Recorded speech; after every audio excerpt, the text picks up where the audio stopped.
nas coisas boas que vão acontecer, ou que aconteceram. E o contexto ali fala de uma série de coisas.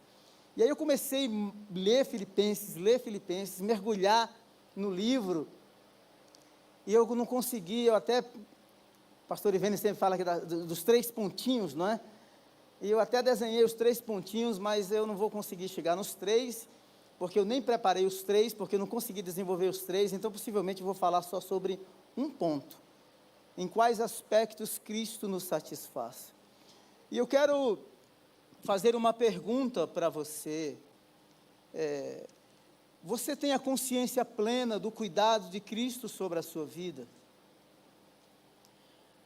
Você está satisfeito com aquilo que Deus tem feito com você? E eu quero dizer para você que satisfação não significa acomodação. Dá até uma frase boa aí, se você quiser. Satisfação não significa acomodação. Satisfação não significa inércia. Porque muita gente, não, eu estou satisfeito e pronto. Não é isso que Paulo diz. Quando a gente lê a carta, nós percebemos, Paulo foi quem fundou a igreja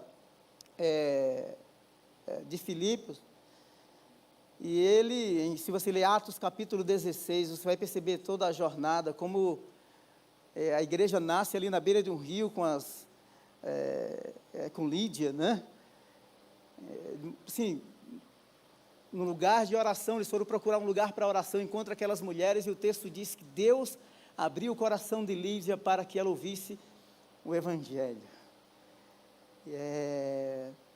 Então veja só, primeiro que Deus intencionalmente abriu o coração daquela mulher, e a igreja nasceu, uma igreja muito forte, e uma igreja muito generosa. Muito generosa. É uma igreja exemplar do ponto de vista da generosidade.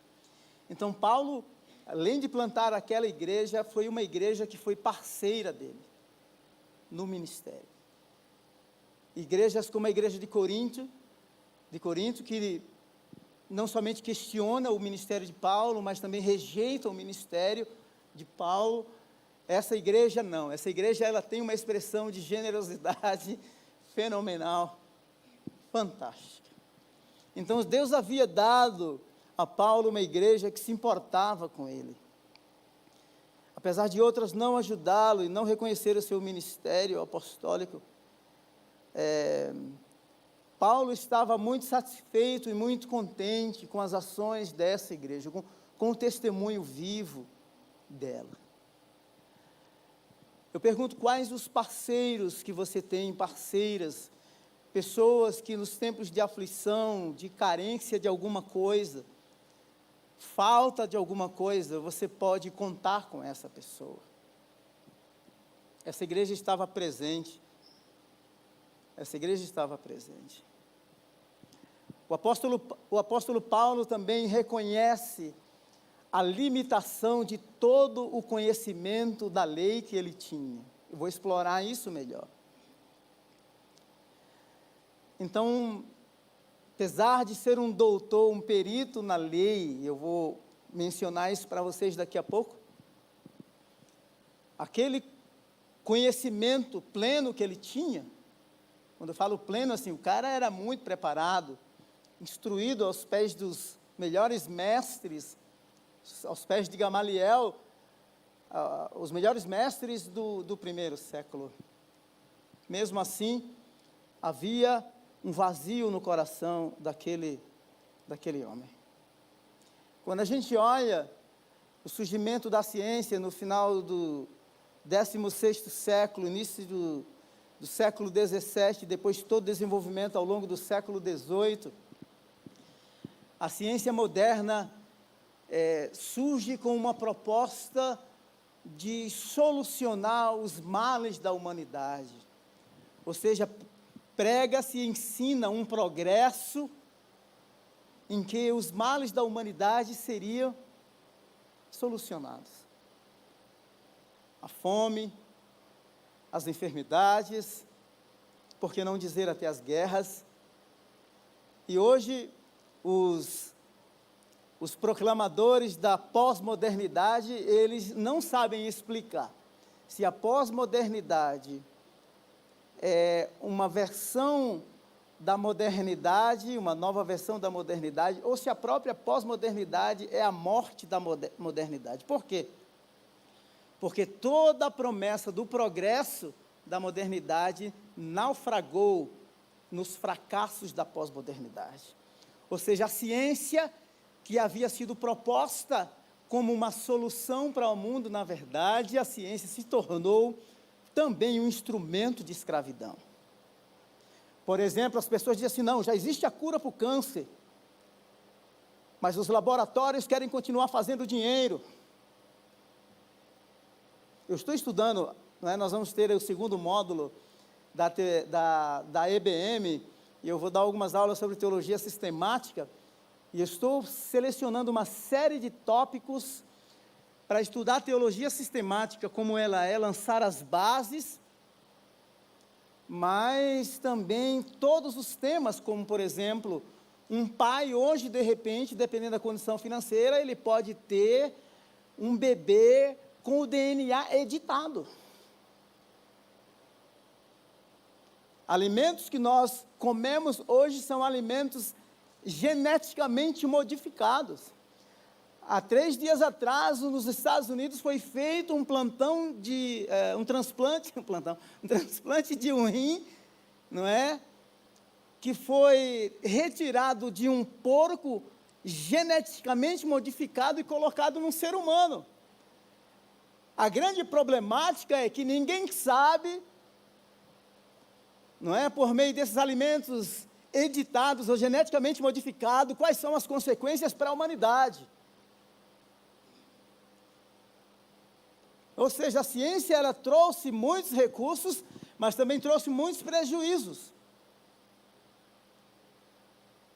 A inteligência artificial, todo mundo está preocupado porque, diz assim, não, ela é indomável, você não sabe o que vai acontecer. Deixa eu seguir aqui, senão eu vou ficar por aqui mesmo. Cristo satisfaz. Quando a gente lê Filipenses capítulo 4, verso 11, diz assim, não estou dizendo isso porque esteja necessitado, pois aprendi a adaptar-me a toda e qualquer circunstância. Sei o que é passar necessidade, sei o que é ter fartura. Aprendi o segredo de viver contente em toda e qualquer situação. Seja bem alimentado, seja com fome, tendo muito ou passando necessidade. Se a gente fosse embora e a gente internalizasse esses 2 versos aqui, o negócio já estava feito, a pregação já estava feita. Primeiro, você encontrar a sua satisfação em Cristo, ela dá-se por meio de uma jornada. Nós não somos seres prontos, apesar das experiências mais profundas, mais transformadoras, mais impactantes. A mudança da água para o vinho, aconteceu. Fulano mudou, eu mudei. Você sabe, tem consciência da obra de Cristo na sua vida. Isso é real, é vivo, é palpável, é tangível. Tanto você testemunha, quanto as pessoas que te conhecem, sabem que algo revolucionário aconteceu, mas a satisfação em Cristo é uma jornada de aprendizagem, de aprendizado. Paulo está dizendo isso de maneira muito clara. Não estou dizendo isso porque esteja necessitado, pois eu aprendi a adaptar-me. Aprender a adaptar-se nos contextos, seja ele da vida pessoal, da vida familiar, seja no contexto do ambiente de trabalho, na empresa, numa equipe.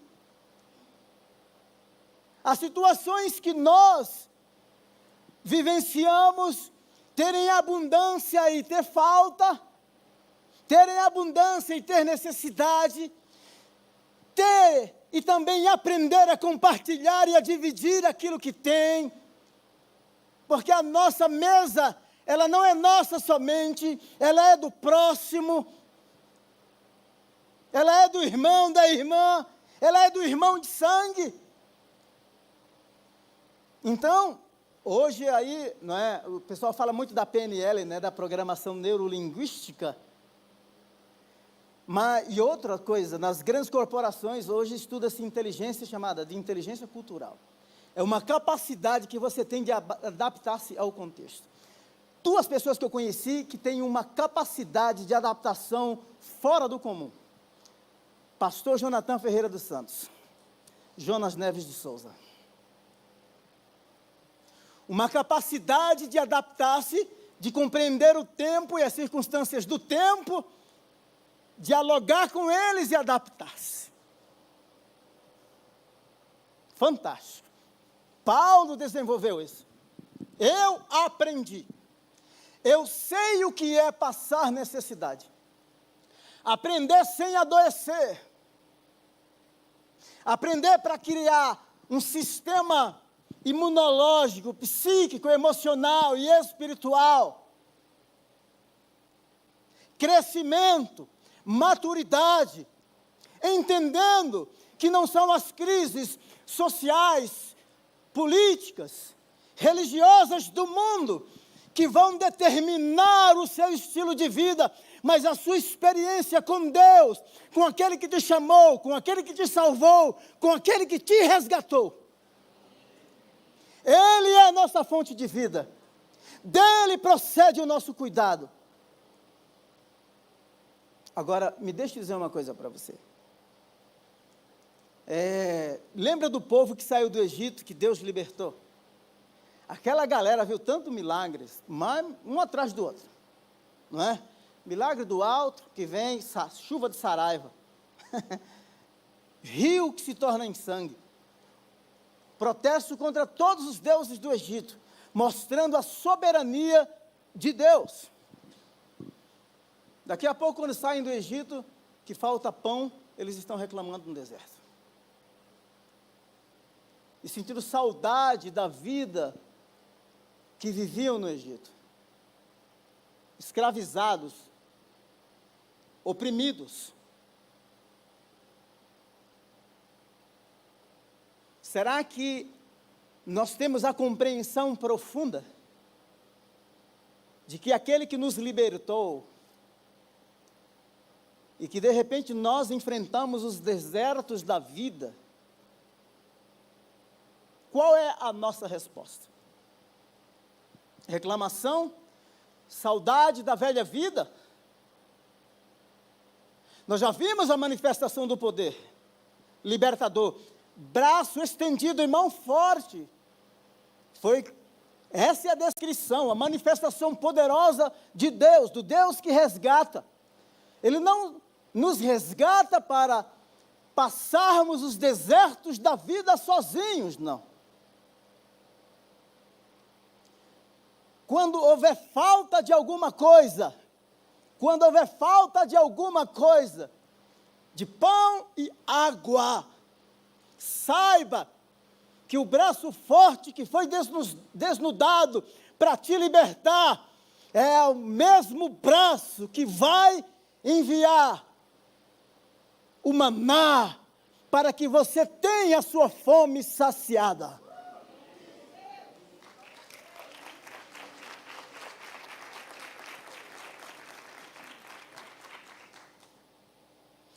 A satisfação, ela dá-se, na narrativa de Paulo, com uma experiência.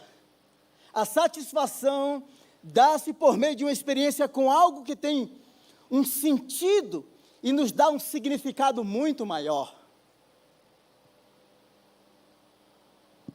Isso é espetacular. Eu não sei como é que está a sua conta, eu não sei quantos diplomas você tem, quão bem preparado você é em todos os segmentos da sua vida, mas em dado momento de lutas que você já passou e enfrentou, você já percebeu a limitação de tudo isso. Quão finito você é.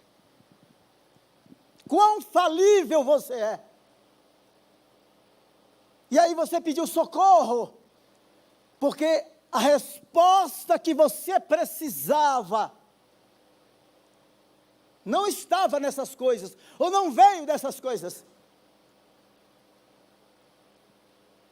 A ciência prometeu responder aos anseios de uma humanidade que estava em progresso. E hoje, os filósofos dizem assim, olha, nós não sabemos como prever o futuro, então o presente a gente inventa. Insegurança. Apesar de tanta tecnologia de segurança. Tem uma pessoa que está me ouvindo aqui que trabalha produzindo segurança para condomínios. São Paulo. Mas, apesar de todo o aparato de segurança, a sociedade do século XXI continua sendo uma sociedade vulnerável. Um único vírus parou o mundo. Fechou aeroportos e fronteiras, desafiou a medicina. Nós precisamos entender, apesar de todo o aparato, a nossa finitude e invocar o nome daquele que tudo pode, para que nos guarde e nos proteja. Porque se ele não guardar a cidade, em vão vigia a sentinela. Ai de nós, disse o salmista, ai de nós, se o Senhor não estivesse ao nosso lado. Eu vou falar alguma coisa aqui, importante.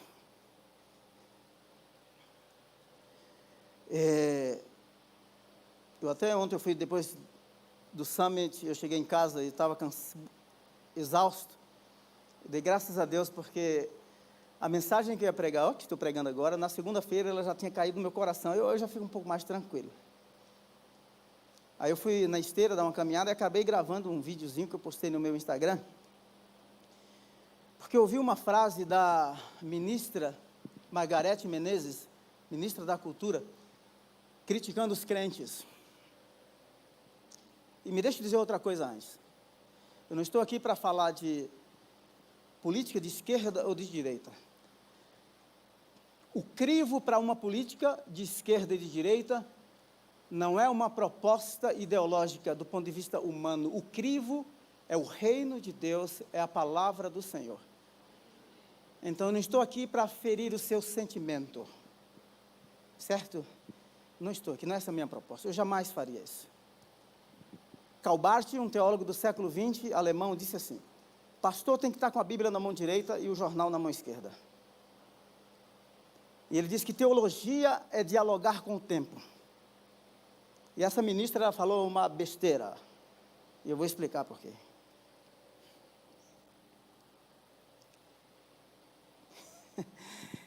Ela disse assim, a ministra da Cultura, Margarete Menezes, disse, igrejas encontram espaço em vazios culturais. Igrejas encontram espaços em vazios culturais. Ou seja, onde houver um vazio cultural, a igreja tem um sentido. E eu estou estudando esse negócio aí das falas da esquerda nos últimos 3 meses, assim, estudando religiosamente. Eu estudei, a minha tese, a dissertação de mestrado foi sobre o movimento Fé e Política. Eu estudei toda a hermenêutica da teologia da libertação do ano 2000 ao ano 2003. E outra coisa, tudo que eu falar tem documento e é citado. Eu não falo ao vento. Certo? Então, me deixe dizer aqui. Primeiro, o Paul Tillich, um teólogo alemão, ele disse mesmo, ele falou sobre a cultura do vazio. Essa ministra, sem saber, falando de que o cristianismo, ou os cristãos, eles só têm um sentido onde houver um vazio, dizendo assim, onde houver conhecimento, onde houver maturidade, Essa é uma crítica que eles estão fazendo já há muito tempo, desde o primeiro século, de um cético chamado Celso. Não vou entrar nos pormenores aqui, talvez em outro momento.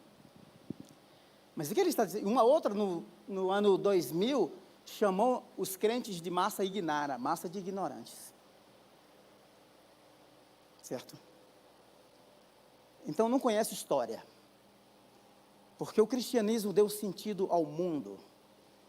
Quer acreditem ou não, como diz Zagallo, vai ter que engolir, quer queira ou não.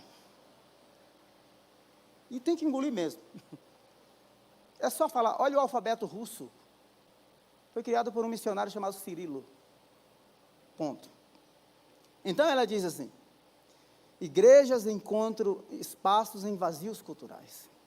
É uma crítica. Mas, de certa forma, a fala dela faz sentido. Não por causa do vazio cultural. Em si, como uma crítica a nós, como seres alienados, que vivem uma religião que, segundo Marx, é o ópio do povo.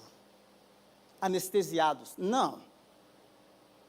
O cristianismo, onde chega, ele dá um real sentido e significado à vida do ser. Então é nesse vazio, sim, Agostinho disse que há um vazio no coração do homem do tamanho de Deus. A própria fundamentação da maioria dos partidos de esquerda, especificamente Marx, ou Karl Marx, o marxismo cultural, que prega uma utopia, uma sociedade sem classes. Ou seja, a utopia não é aplicável. É algo em que as pessoas estão pregando, mas jamais acontecerá. Eles não compreenderam que essa ideologia filosófica é ela mesma que propõe o vazio. Paul Tillich disse assim, que o marxismo jamais poderá ser aplicado à sociedade porque deixou de fora o eterno, porque deixou de fora o incondicional, porque deixou de fora Deus. Deus é quem dá o real sentido às coisas.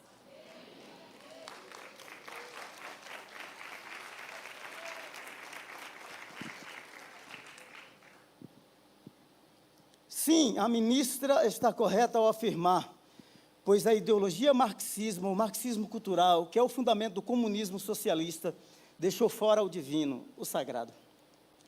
Baseia-se no materialismo histórico, ou seja, não há Deus, tudo é matéria. O vazio, na verdade, está lá. Porque é Deus quem preenche todas as coisas. É nele que nós somos recriados. É nele que uma nova humanidade surge. É nele, em Cristo, que a humanidade é reconfigurada. Não é lindo isso? Então ela falou ao vento, mas disse justamente aquilo que nós acreditamos. Não porque nós não temos conhecimento. Não porque nós somos uma massa de ignorantes. Não. Mas sim, pregamos no mundo que está vazio, porque onde esta palavra liberada, proclamada, que é o Evangelho, chega, novas coisas são criadas. Amém? Vocês estão conseguindo me entender? Estou muito filosófico aqui ou não? Então não? Depois eu vou receber os feedbacks.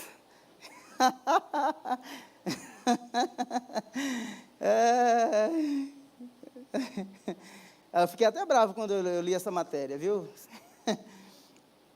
Olha só, Jesus saindo de Nazaré, nós estamos falando sobre satisfação. O mundo está insatisfeito, apesar da promessa da ciência moderna, apesar de nós produzirmos mais alimento do que o que nós precisamos. O mundo é um mundo inseguro, uma sociedade que chama-se sociedade sem âncoras, sem bases, sem pilares.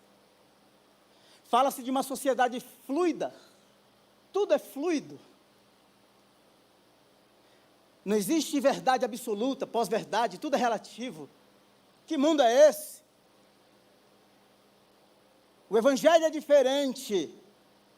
Nós estávamos num lago horrível, num charco de lodo, e ele nos tirou de lá e pôs os nossos pés sobre a rocha. Ele é o fundamento. E lhe digo, o mal não vai tomar conta.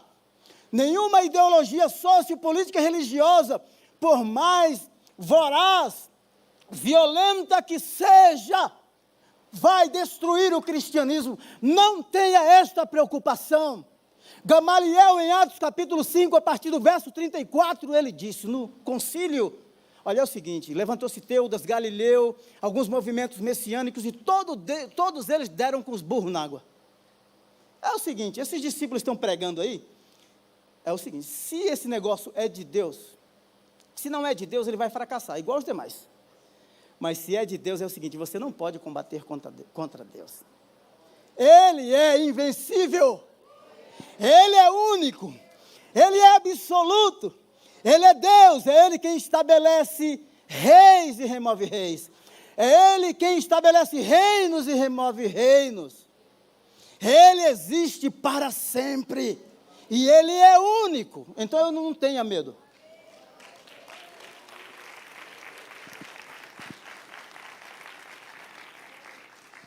Mateus capítulo 4, saindo de Nazaré, foi viver em Cafarnaum, que ficava junto ao mar, na região de Zebulon. Eu gosto desse texto aqui. Para cumprir o que fora dito pelo profeta Isaías, terra de Zebulon e Naftali, caminho do mar, além do Jordão, Galiléia dos gentios, o povo que vivia em trevas, o povo que vivia no vazio, o povo que não tinha identidade, o povo que não sabia discernir a mão direita da mão esquerda. No teatro da vida, no meio de tudo que era obscuro, a luz chega. Ele acende a luz onde há trevas. O vazio começa a ter sentido, as trevas são espancadas. Porque o Rei da vida chegou. Oh, glória! Eita, Deus tremendo, hein? A satisfação é uma jornada de aprendizado. Filipenses 3, mas o que era para mim lucro, passei a considerar como perda, por causa de Cristo. Mais do que isso, considero tudo como perda, comparado com a suprema grandeza do conhecimento de Cristo, meu Senhor, por cuja causa perdi todas as coisas. Nós não sabemos aqui, a maioria de nós aqui não temos a experiência do que é perder coisas por causa de Cristo. Mas os nossos irmãos que estão no mundo muçulmano sabem. Há 40 anos atrás, no sertão nordestino, era um pecado terrível, desonrar a família.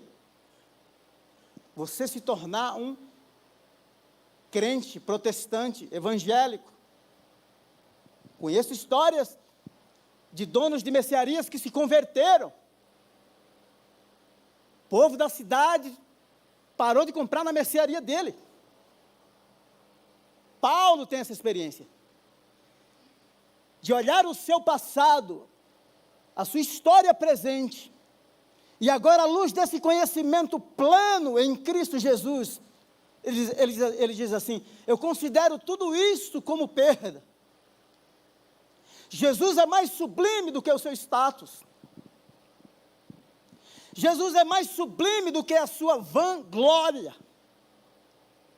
Jesus é tudo, Ele é o bem maior, Ele é o bem supremo. Eu citei aqui uma frase que eu coloco no meu livro, que o Sadhu Sundar Singh, um hindu que se converteu, foi visitar uma universidade e o professor perguntou, mas o que é que você achou no cristianismo que não tem no hinduísmo? Ele disse Cristo, e o professor ficou irritado. Mas que doutrina você achou no cristianismo que não tem no hinduísmo? Cristo. Cristo satisfaz. A satisfação é uma jornada ao aprendizado. Nós estamos num processo de santificação. Paulo vai dizer assim, olha, eu estou com desejo de estar com Ele, com o meu bem maior, na glória. Mas se eu vou ficar aqui com vocês, e isso vai resultar em algum fruto, eu fico. Jesus satisfaz no presente e no futuro. Porque Ele é único. Se você quiser ler o texto completo, você pode ler Filipenses do 3, 7 ao 13. A satisfação é uma jornada ao aprendizado. Eu quero falar um pouco sobre a vida de Salomão. Salomão teve uma fase que ele viveu humildemente. Quando se tornou rei, ele entendeu a incapacidade que ele tinha de governar o povo e ele pede sabedoria para Deus. 1 Reis capítulo 3, verso 9. Dá, pois, ao teu servo um coração cheio de discernimento para governar o teu povo, e capaz de distinguir entre o bem e o mal. O pedido que Salomão fez agradou o Senhor, pois Deus disse: já que você pediu isso e não uma vida longa, nem riqueza, nem pediu morte dos seus inimigos, mas discernimento para ministrar na justiça, farei o que você pediu. Esse é o período a fase da humildade. Nós vivemos isso, humilde. Eu tinha um amigo que às vezes ele brincava, contava a história de um outro amigo, juntos. E ele falava assim: rapaz, Roberto chegou aqui, com uma mão na frente e outra atrás, puxando uma cachorrinha. Aí o meu amigo falava assim: que é isso, rapaz? Ele chegou numa situação tão difícil que a cachorrinha que chegou puxando ele. Fase da humildade. Está aqui um cara que se torna rei, entende a sua limitação, a sua finitude e diz assim: Deus, dá-me sabedoria. O desafio é gigantesco. Mas ele parte para um segundo. Se você quiser ler a primeira, sobre a humildade, 1 Reis capítulo 3, verso 9 até o verso 12. O segundo aspecto é que ele parte da humildade para a leviandade. Salomão. Eu não vou poder explorar tudo, mas no verso 3, 1 Reis capítulo 11, no verso 3 diz assim: casou-se com 700 princesas e 300 concubinas, e as suas mulheres o levaram a desviar-se. À medida que Salomão foi envelhecendo, as mulheres o induziram a voltar-se para os outros deuses, e o seu coração já não era totalmente dedicado ao Senhor, o seu Deus, como fora o coração de seu pai, Davi. Ele seguiu os postes sagrados. Ele tinha Deus, mas ele tinha os seus ídolos. Ele parte da humildade para a leviandade. Na verdade, o que eu queria colocar, mas não ia soar muito bem, porque poderia ter alguém interpretar diferente, mas seria da leviandade ou da humildade à apostasia. Obviamente que ele não chega a esse ponto, mas daí ele pediu sabedoria, agora ele permitiu que altares a outros deuses continuassem a existir, e não somente isso, mas ele mesmo adora esses deuses.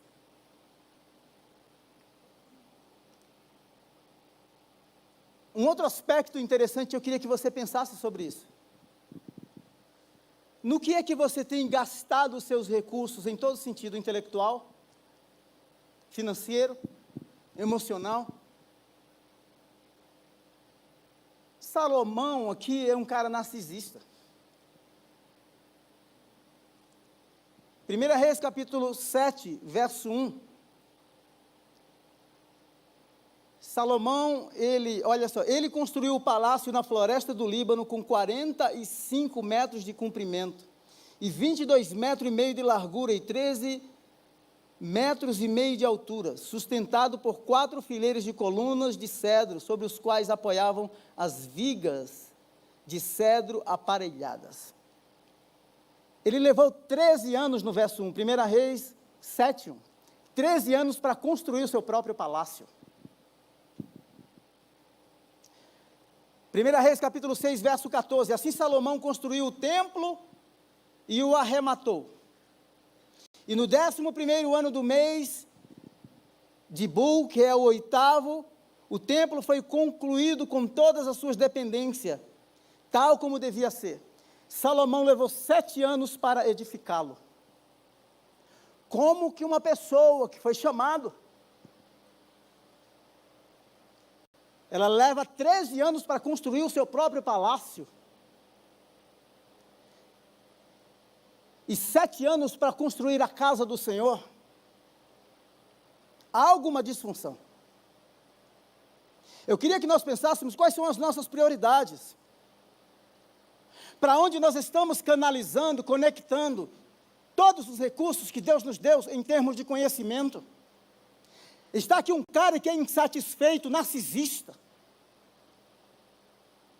Tem Deus, sim, mas tem outros ídolos.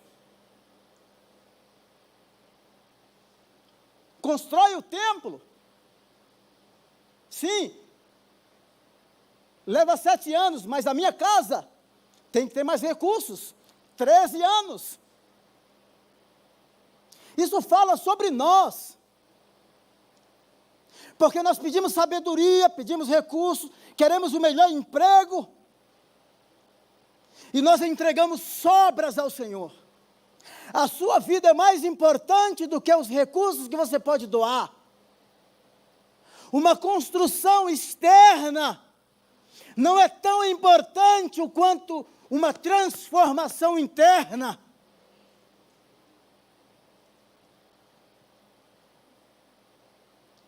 Está aqui um cara que tem sabedoria, que tem recursos financeiros, o homem que a Bíblia chama de o homem mais sábio de toda a história, porém insatisfeito. A sua profissão, os teus recursos não vão responder aos anseios do teu coração, somente Cristo satisfaz. Por isso, a jornada da satisfação é uma jornada de aprendizado e, em muitas vezes, cheio de experiências dolorosas, porque nós nos frustramos com alguns desejos que temos no nosso próprio coração, porque por meio do Espírito Deus nos dá consciência de que aquilo não vem do Senhor. Amém? Você vai voltar aqui domingo? Se voltou na chuva, veio na chuva hoje, domingo que vem você vem de novo, né? Agora olha só que coisa linda. Da vaidade à novidade.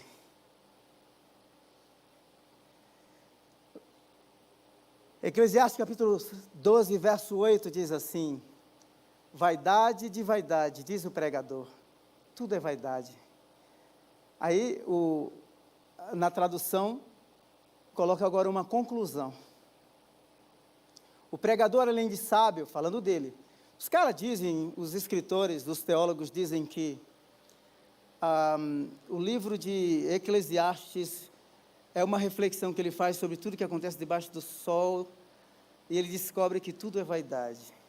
Tudo é vaidade, diz o pregador. E ele conclui dizendo assim: o pregador, além de sábio, ainda ensinou o povo conhecimento, e atentando, examinando, compôs muitos provérbios. O pregador procurou achar palavras agradáveis e escrever com retidão palavras de verdade. As palavras dos sábios são como aguilhões, e as coleções de sentenças são como pregos bem fixados. Elas provêm de um único pastor. Além do mais, meu filho, leve em conta o seguinte: não há limite para fazer livros, e nem muito estudar, e o muito estudar é enfado e canseira. Olha que coisa linda. De tudo que se ouviu, a conclusão é esta: tema a Deus e guarde os seus mandamentos. No meio de toda a vaidade, eu chamo isso, há muitos anos eu preguei uma mensagem, e o tema que eu dei foi a grande descoberta. Assim como Paulo, disse assim: eu considero todo o conhecimento, um homem versado na lei, instruído, aos pés dos melhores mestres. Salomão, um homem que pede sabedoria, humildade, depois vai para a leviandade, e ele olha agora a sua história passada, à luz da grande descoberta, desejos no coração, que não foram preenchidos pela riqueza, a cultura do vazio. Sim. Mas que quando encontra o bem maior, ele descobre, sim, eu descobri que a melhor coisa nesta vida é temer a Deus. Tema a Deus. Viva para Deus. Não tenha medo. Paulo tinha uma personalidade indomável. Os teólogos dizem, eu já vou encerrar, os teólogos dizem, quando você lê Romanos capítulo 7, Romanos capítulo 8, especificamente John Stott, ele diz assim, que em Romanos no capítulo 7, Paulo é um fariseu, um intelectual, mestre da lei, mas que não teve os problemas da sua personalidade, do seu caráter, do seu pecado, da sua natureza caída resolvida, solucionada pelos princípios da lei. Aí o John Stott diz assim, nós temos o Paulo fariseu no capítulo 7 e nós temos o Paulo cristão no capítulo 8. Ou seja, aquilo que a lei não resolveu, a lei do Antigo Testamento, Deus estabelece uma nova lei no capítulo 8, que resolve essa tensão entre o Paulo fariseu e o Paulo cristão. Não uma lei mais escrita em tábuas de pedra, mas escritas nas paredes do coração dele.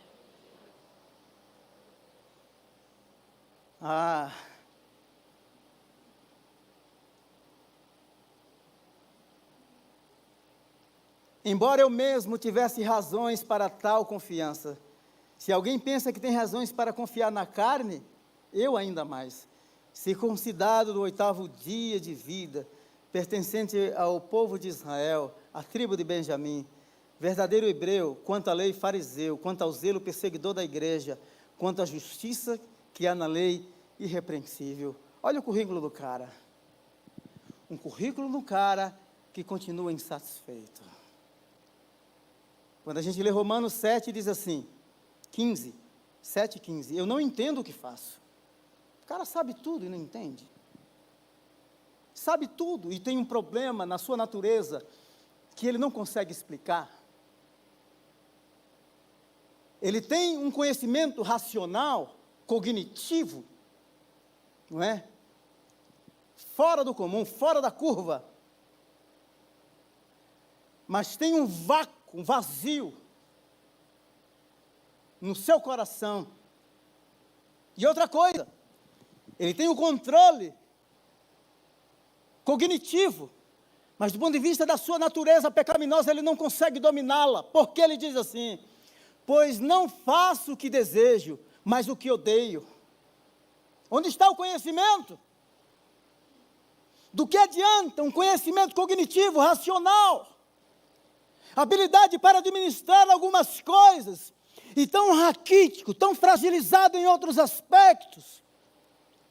E se faço o que não desejo, admito que a lei é boa. Neste caso, não sou eu quem a faz, mas o pecado que habita em mim. Cultura do vazio, o pecado que separa, que distanciou o homem de Deus. A Margarete Menezes tinha razão. Mas não porque os cristãos vivem no vazio intelectual, mas porque Cristo é a esperança para esse mundo doente, que vive na incerteza do futuro, e nós, firmados com os pés sobre a rocha que é Cristo, temos a certeza de uma eternidade com Ele.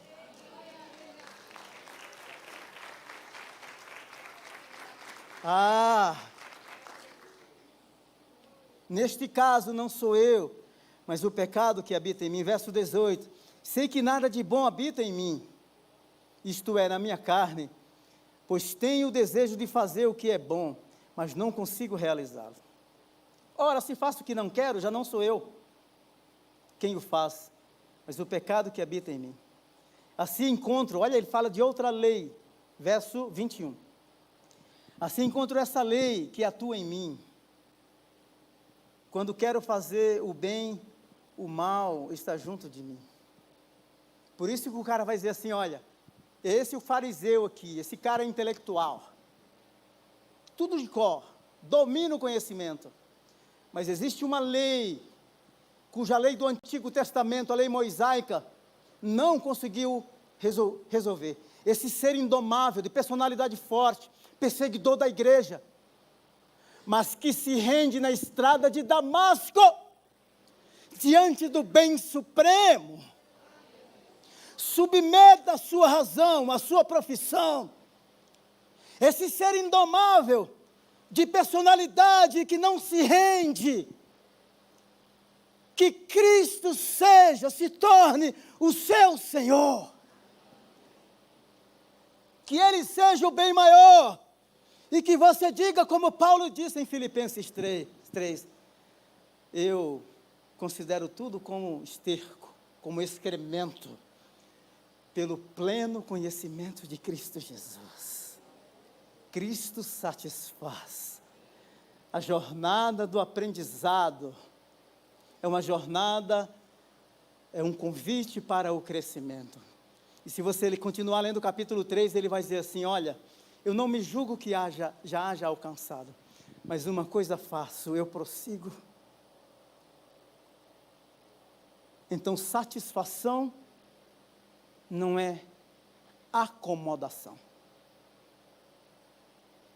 Crente não pode ter uma vida cômoda, infrutífera, em hipótese alguma. Rumo ao crescimento, ao amadurecimento. E às vezes não é de glória em glória, não é de crise em crise que a gente cresce, porque a gente experimenta o cuidado do Senhor. Às vezes há carências de alguma coisa, aí a igreja de Filipos, Paulo vai dizer assim, olha, que bom que vocês renovaram o amor para comigo. Quantas vezes? Não é bom isso? A jornada ao aprendizado, Deus nos dá parceiros de jornada. Pessoas que vão cuidar de nós. Pessoas que vão nos dar suporte, nos corrigir, nos exortar. Ao longo da jornada, nós vamos nos deparar com algumas situações, coisas que fazemos, que nos decepcionamos conosco mesmo. Precisamos da graça acolhedora do Senhor. Mas não se acomode, porque a jornada da satisfação em Cristo é longa, até o dia que Ele vier. Vamos nos colocar em pé. Vai voltar aqui domingo?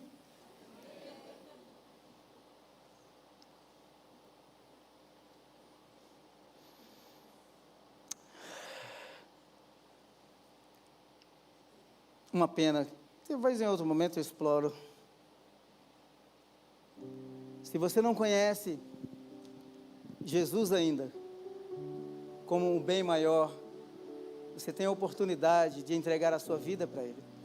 Tem alguém que nunca fez uma oração de decisão para entregar a sua vida para Jesus aqui nessa manhã? Levanta a sua mão assim. Alguém que de repente estava afastado e quer voltar para os pés do Senhor? Tem alguém aqui? Diante dessa palavra desafiadora? Não? Se você está nos ouvindo aí pelo YouTube, pela internet, se Deus falou o seu coração e você quer voltar-se para Jesus, sair dessa cultura do vazio e encontrar o melhor sentido na sua vida, porque aquele que o encontra um tesouro. Não é verdade? Quando a gente terminar a oração, nós vamos honrar o nome de Jesus. Amém. Nós vamos bater palmas e vamos dar glórias a Ele. Ainda que você seja batista, né? Bem batista, nós vamos honrá-lo e glorificá-lo. Não é? Não precisa gritar assim como você grita quando o Corinthians, São Paulo faz um gol. Mas, não é? Você pode verbalizar a sua gratidão. Senhor, muito obrigado por essa manhã. Cristo nos satisfaz. Tu és a porção da nossa herança. Nós não temos nenhum outro bem além de Ti. Tu és a água que sacia a nossa sede, o pão que sacia a nossa fome. Tu és a luz que resplandeceu nas trevas e as trevas foram dissipadas. Tu és a presença do Deus vivo, aquele que habitou, que tabernaculou entre nós. Tu és aquele, o mediador, que nos reconciliou com o Deus Pai. A Tua palavra nos diz, Senhor, que Deus estava em Cristo reconciliando consigo o mundo e não imputando aos homens, à humanidade, os seus pecados. Senhor, dá-nos essa vida humilde e dependente. Nós não queremos sair da humildade e ir para a leviandade, porque nós entendemos que Tu foste a nossa descoberta melhor. Como Salomão disse, teme a Deus e guarda os seus mandamentos. Queremos a Tua lei escrita nas paredes do nosso coração. Queremos Te amar com toda a nossa força e com todo o nosso entendimento. Deus, pessoas que estão passando crise, lutas com enfermidade, desemprego, casamento, em nome de Jesus, Senhor eterno, renova em nós o Teu amor, renova as nossas forças. Nós não queremos negar o Teu nome, nós não queremos negar o Teu nome. Que a Tua palavra, como na jornada com aqueles discípulos no caminho de Emaús, aqueça o nosso coração, aquece o nosso coração nessa manhã, em nome de Jesus, em nome de Jesus. Deus, nós não queremos olhar para o Egito e sentir saudade, não. Nós queremos o deserto com a Tua presença provedora de pão, de água, de uma nuvem durante o dia, uma coluna de fogo à noite, e um lugar de adoração. Nós queremos em toda e qualquer circunstância depender de Ti, porque somente Cristo nos satisfaz. Somente Cristo nos satisfaz. A Ele toda honra, glória e louvor para sempre. Aleluia. Obrigado.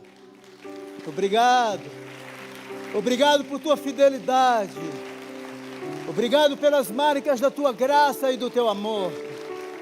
Obrigado porque nós somos o Teu povo, ovelhas do Teu pastoreio. Aplauda mais forte ao Senhor. Bendito seja Jesus, o pão da vida. Bendito seja aquele que disse: venham a mim, vocês que estão cansados e sobrecarregados. Troca os fardos nesta manhã, troca o jugo pesado. Queremos o Teu jugo que é suave e leve. Bendito seja o Senhor. A Ele honra, glória e louvor para sempre, para sempre. Deus te abençoe. Tenha uma semana abençoada, em nome de Jesus.